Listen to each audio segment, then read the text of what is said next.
नमस्कार दोस्तों, crime stories channel पर आपका स्वागत है।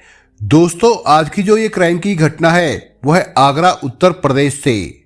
आगरा की ऐतिहासिक इमारतों में ताज के बाद सिकंदरा स्थित अकबर के मकबरे का नाम आता है। इस शानदार और गौरवमयी इमारत का निर्माण बादशाह अकबर ने करवाया था।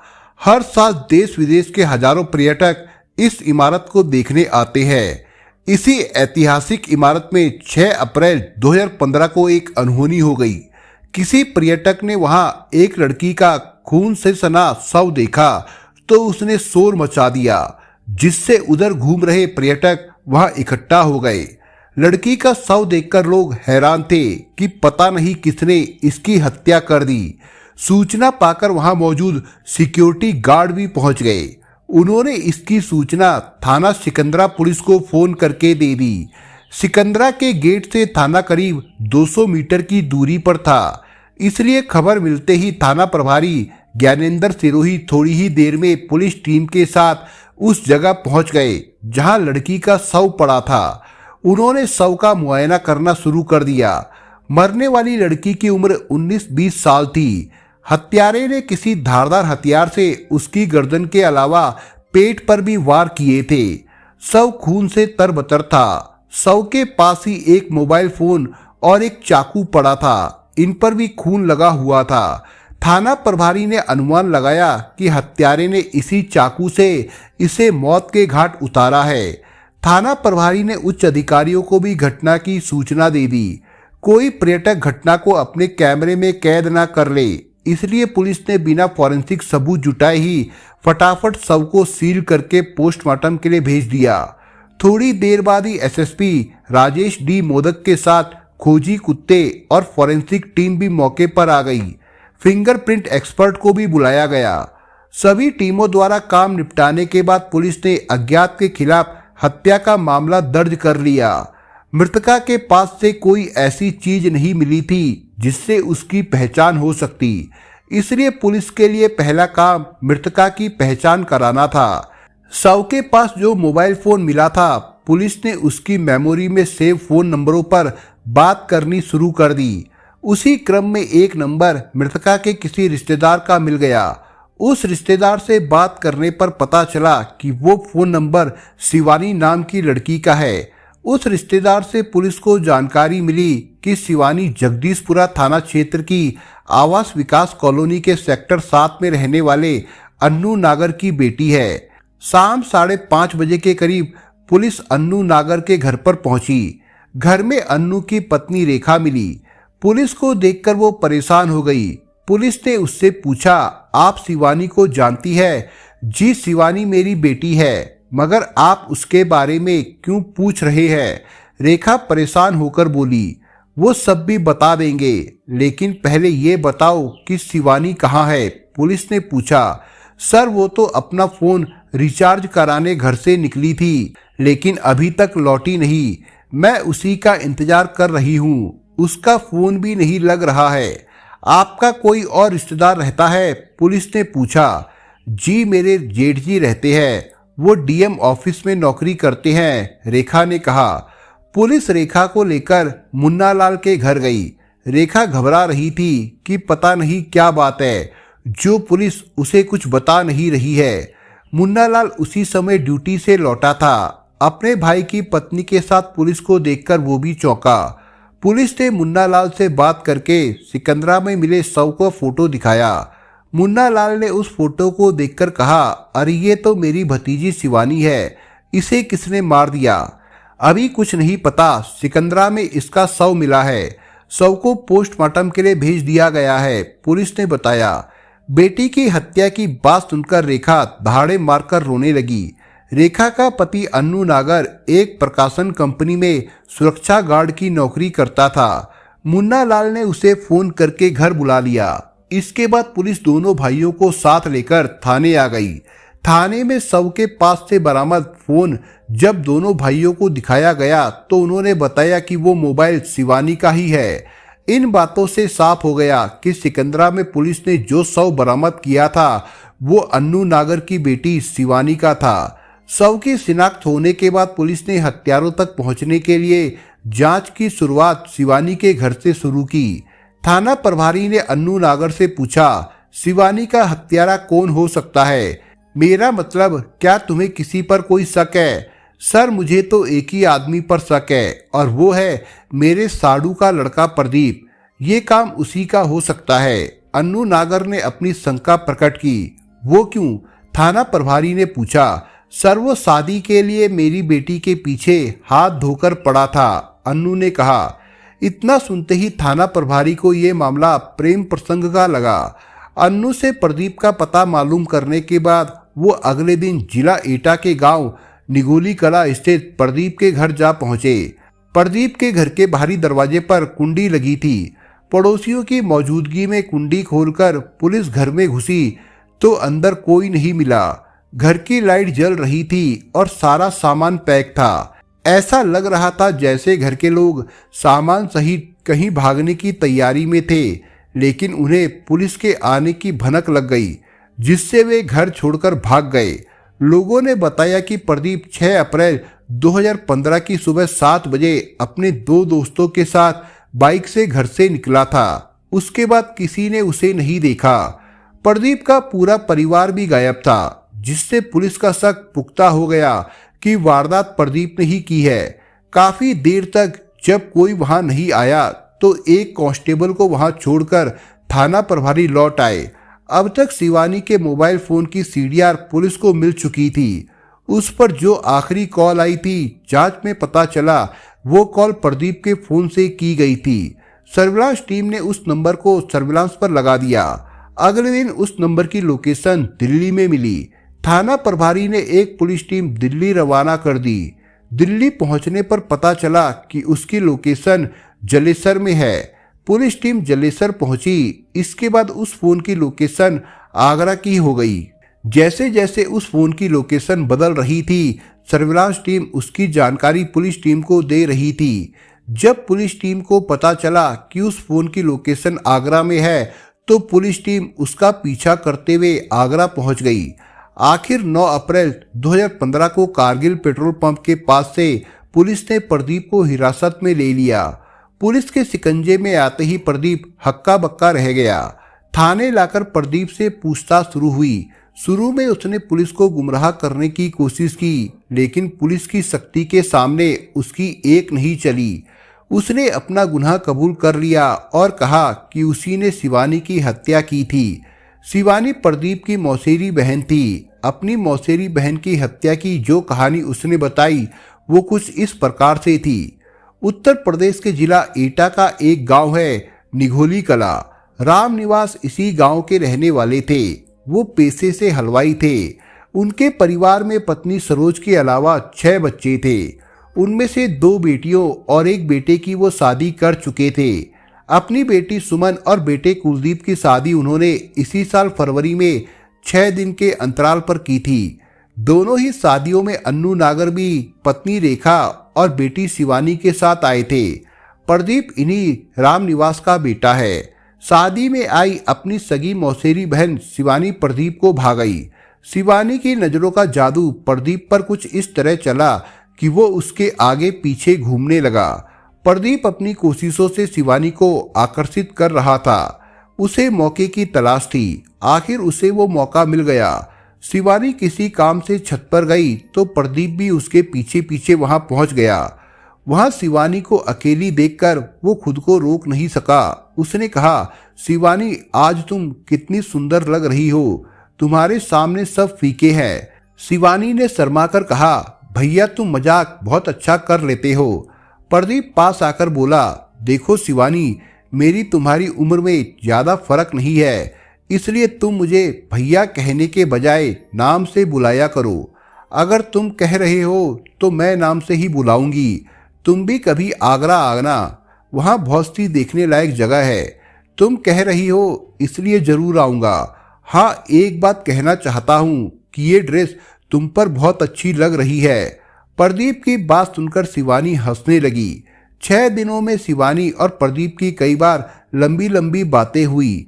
प्रदीप के मन में अजीब से भाव उमड़ रहे थे, जबकि शिवानी के लिए वो सिर्फ मौसेरा भाई था। शादी के बाद सारे मेहमान जाने लगे थे। प्रदीप के मन में भी अजीब सी हलचल थी, क्योंकि वो अभी तक अपने दिल की बात शिवानी से कह नहीं पाया था। शिवानी के जाने से पहले वो उससे मन की बात कह देना चाहता था। मौके के इंतजार में वो शिवानी के इर्द गिर्द मंडराने लगा। जैसे ही उसे मौका मिला वो शिवानी का हाथ पकड़कर एकांत में ले गया। इससे पहले कि शिवानी कुछ समझ पाती, उसने कहा, शिवानी, मैं तुमसे प्यार करने लगा हूँ और अब मैं तुम्हारे बिना नहीं रह सकता। तुम तो यहाँ से चली जाओगी, लेकिन तुम्हारे बिना मेरा दिल नहीं लगेगा। प्रदीप की बात शिवानी को कुछ अजीब सी लगी, क्योंकि प्रदीप उसका मौसेरा भाई था। वो उसे कोई जवाब दिए बगैर वहां से चली गई। अगले दिन शिवानी अपने माँ बाप के साथ आगरा आ गई।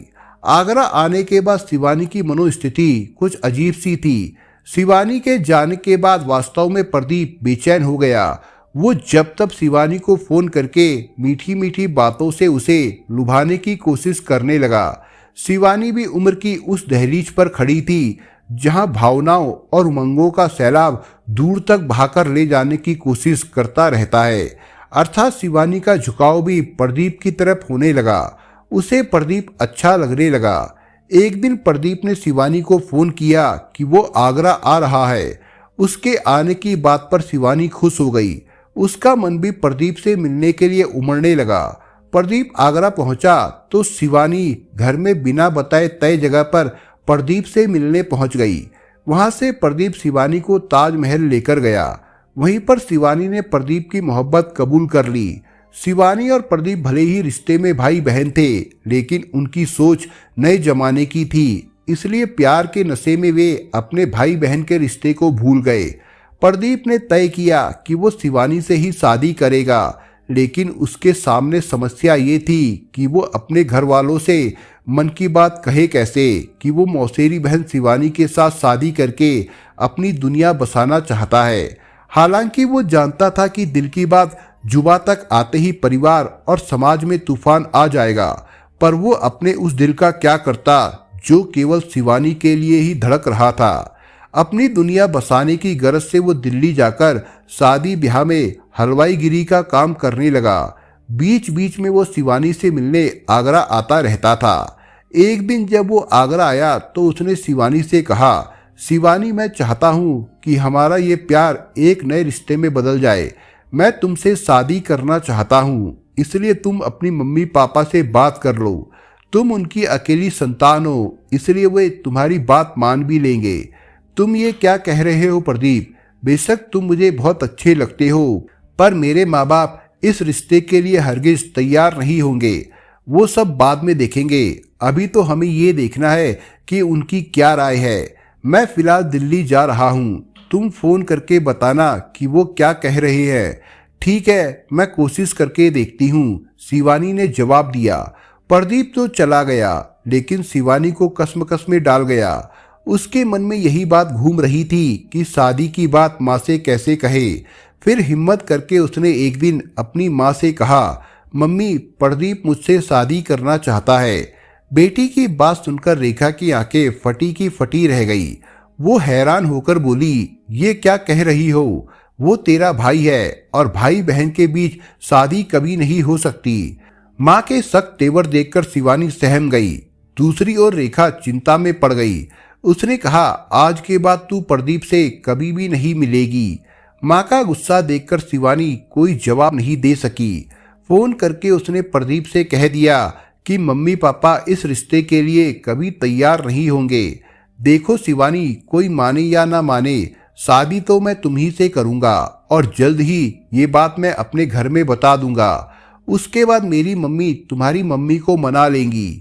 प्रदीप ने कहा। जब रेखा ने अपनी बेटी की बात पति अन्नू को बताई तो अन्नू ने शिवानी को डांटने के बजाय प्यार से समझाया कि बेटा, समाज ऐसे रिश्तों को कभी कबूल नहीं करता, इसलिए बेहतर यही होगा कि तुम उसका फोन रिसीव ही मत करो।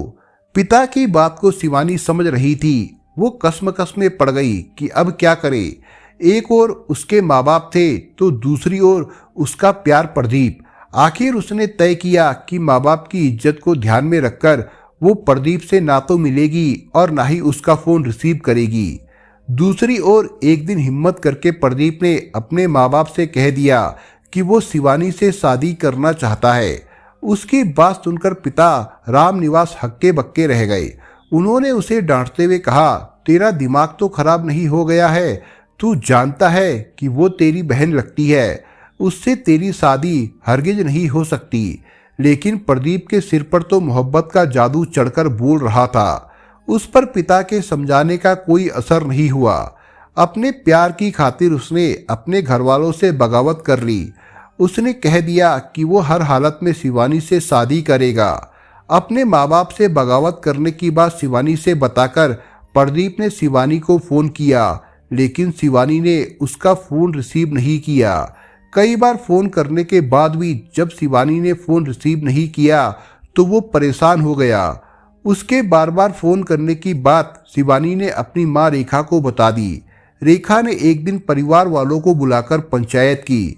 सबने प्रदीप को फटकारा और कहा उसकी जिद गलत है, बहन के साथ कभी शादी नहीं हो सकती। प्रदीप को लगा कि वह अकेला पड़ता जा रहा है। उसका बागी मन ये सोचकर परेशान था कि उसकी खुशी में समाज का क्या लेना देना। सभी ने बहुत समझाया पर उसने अपना फैसला नहीं बदला। प्यार जब हद से गुजर जाता है तो जुनून बन जाता है। उसने रात में ही शिवानी को फोन किया। इस बार शिवानी ने उसकी कॉल रिसीव करके साफ कह दिया कि वो घर वालों की मर्जी के बिना कुछ नहीं कर सकती, इसलिए वो उससे शादी करने की बात भूल जाए। शिवानी, मना तो मेरे घर वाले भी कर रहे हैं, लेकिन मैंने उनकी बात ठुकरा दी है। मैं तुम्हारे लिए उन्हें भी छोड़ने को तैयार हूँ। अब तुम अपने कदम पीछे मत खींचो। प्रदीप, मैं एक लड़की हूँ, इसलिए मैं घर वालों के खिलाफ नहीं जा सकती। ये कहकर उसने फोन काट दिया। उसी बीच अन्नू को पता चल गया कि शिवानी और प्रदीप के बीच फोन पर बातें हुई है, तो उसने शिवानी के मोबाइल का सिम तोड़ दिया। अब प्रदीप का शिवानी से संपर्क पूरी तरह से टूट गया। वो बहुत आहत हुआ। उसकी हालत जख्मी शेर सी हो गई थी। एक दिन उसने शिवानी के पिता अन्नू को फोन पर धमकाया कि अगर उसने शिवानी की शादी मेरे अलावा किसी और से कर दी तो वो शिवानी को मार देगा। अन्नू प्रदीप की हरकतों से परेशान था। उसने तय किया कि वो जल्द ही बेटी की शादी करके प्रदीप से अपना पीछा छुड़ा लेगा। पिता को परेशान देखकर शिवानी ने उनसे वादा किया, पापा आप परेशान ना हो, अब मैं प्रदीप से कभी बात नहीं करूंगी। बेटी पर विश्वास करते हुए अन्नू ने उसे नया सिम कार्ड लाकर दे दिया। प्रदीप को पता नहीं कहां से शिवानी का नया नंबर मिल गया तो वो फिर उसे फोन करने लगा। शिवानी ने उससे साफ कह दिया कि उसके पापा उसके लिए रिश्ता देख रहे हैं। वो उससे ना शादी कर सकती है और ना ही कोई संबंध रखना चाहती है। शिवानी के रिश्ते की बात सुनकर प्रदीप एक तरह से पागल हो उठा। उसका किसी काम में मन नहीं लग रहा था। वो गुस्से में उबलने लगा। इसके बाद उसने कई बार कोशिश की कि वो शिवानी से मिलकर अपने दिल का हाल बताए, लेकिन शिवानी उससे मिलना नहीं चाहती थी। प्रदीप समझ गया कि शिवानी उसे दगा दे गई। उसने तय किया कि वो शिवानी को किसी और की नहीं होने देगा। अगर वो नहीं मानी तो वो उसे छोड़ेगा नहीं। प्रदीप के दिमाग पर शैतान बैठ गया। खून उसके सिर पर सवार हो गया था। उसने 5 अप्रैल को एक तेज धार वाला चाकू खरीद कर रख लिया। इसके बाद उसने शिवानी को फोन करके कहा, शिवानी चलो, मैं ही तुम्हारी बात मानकर अपना रास्ता बदल लेता हूँ, पर एक बार तुम मुझसे जरूर मिल लो, बस आखिरी बार, हमारे प्यार की खातिर। शिवानी मौत की दस्तक से अनजान थी, इसलिए उसने कहा, ठीक है, जब तुम इतनी जिद कर रहे हो तो मिल लूंगी। प्रदीप ने उसे मिलने के लिए सिकंदरा बुलाया। शिवानी माँ से मोबाइल रिचार्ज कराने की बात कहकर अपने घर से निकली। वो सीधे सिकंदरा पहुंची, जहां प्रदीप उसका इंतजार कर रहा था। शिवानी प्रदीप को देखकर मुस्कुराई, मगर प्रदीप ने नजर फेर ली। शिवानी ने पूछा, कहो क्या कहना है? क्या सारी बातें यहीं कर लोगी? अंदर चलते हैं। प्रदीप, मुझे जल्दी घर जाना होगा, शिवानी बोली। ठीक है, चली जाना, प्रदीप ने लापरवाही से कहा। कुछ देर बैठकर बातें कर लेते हैं। इसके बाद सिकंदरा के अंदर जाने के लिए उसने 10-10 रुपए के टिकट खरीदे। टिकट लेने के बाद उसने इधर उधर देखा। गेट के पास पार्क बिल्कुल सुनसान था। वो शिवानी को लेकर उधर आ गया और एक पेड़ की आड़ में बैठ गया। वहां से मेन गेट करीब 100 मीटर दूर था। शिवानी सामान्य थी, पर प्रदीप के शैतानी दिमाग में कुछ और ही चल रहा था। प्रदीप ने कहा, शिवानी अब बताओ कि शादी के बारे में तुम्हारा क्या ख्याल है। प्रदीप, मैं पहले ही कह चुकी हूँ कि मम्मी पापा नहीं मान रहे हैं। फिर जरा सोचो, रिश्तेदार और मोहल्ले वाले क्या कहेंगे। शिवानी के इतना कहते ही प्रदीप ने इधर उधर देखा, कोई दिखाई नहीं दिया तो उसने जेब से चाकू निकाला और शिवानी का मुंह दबाकर चाकू का एक वार उसकी गर्दन पर कर दिया। मुंह बंद होने से शिवानी चीख भी नहीं पाई, उसकी आंखें फटी की फटी रह गई। प्रदीप ने 5-6 बार उसके पेट में किए। कुछ ही देर में उसकी मौत हो गई। उसने चाकू वहीं फेंका और तेजी से मेन गेट से बाहर निकल गया। इसके बाद एक पर्यटक की नज़र शिवानी के शव पर पड़ी तो उसने वहां घूमने वाले अन्य लोगों को वो शव दिखाया। इसके बाद वहां तैनात सुरक्षा गार्डों को लड़की का शव पार्क में पड़े होने की जानकारी मिली तो वे घटनास्थल पर पहुंचे और पुलिस को सूचना दी। प्रदीप से पूछताछ करके पुलिस ने उसे न्यायालय में पेश किया, जहां से उसे जेल भेज दिया गया था। रिश्तों की मर्यादा को ना समझने वाले युवक ने अपने जुनून में अपनी ही रिश्ते की बहन की जिंदगी छीन ली, पर उसके चेहरे पर सिकन तक नहीं थी। दोस्तों, आप अगर चैनल पर नए हो तो आप चैनल को सब्सक्राइब करने के साथ कमेंट बॉक्स में इस कहानी के बारे में अपने विचार जरूर लिखिएगा। मिलता हूं एक नई कहानी के साथ, तब तक के लिए अपना ख्याल रखिएगा। धन्यवाद।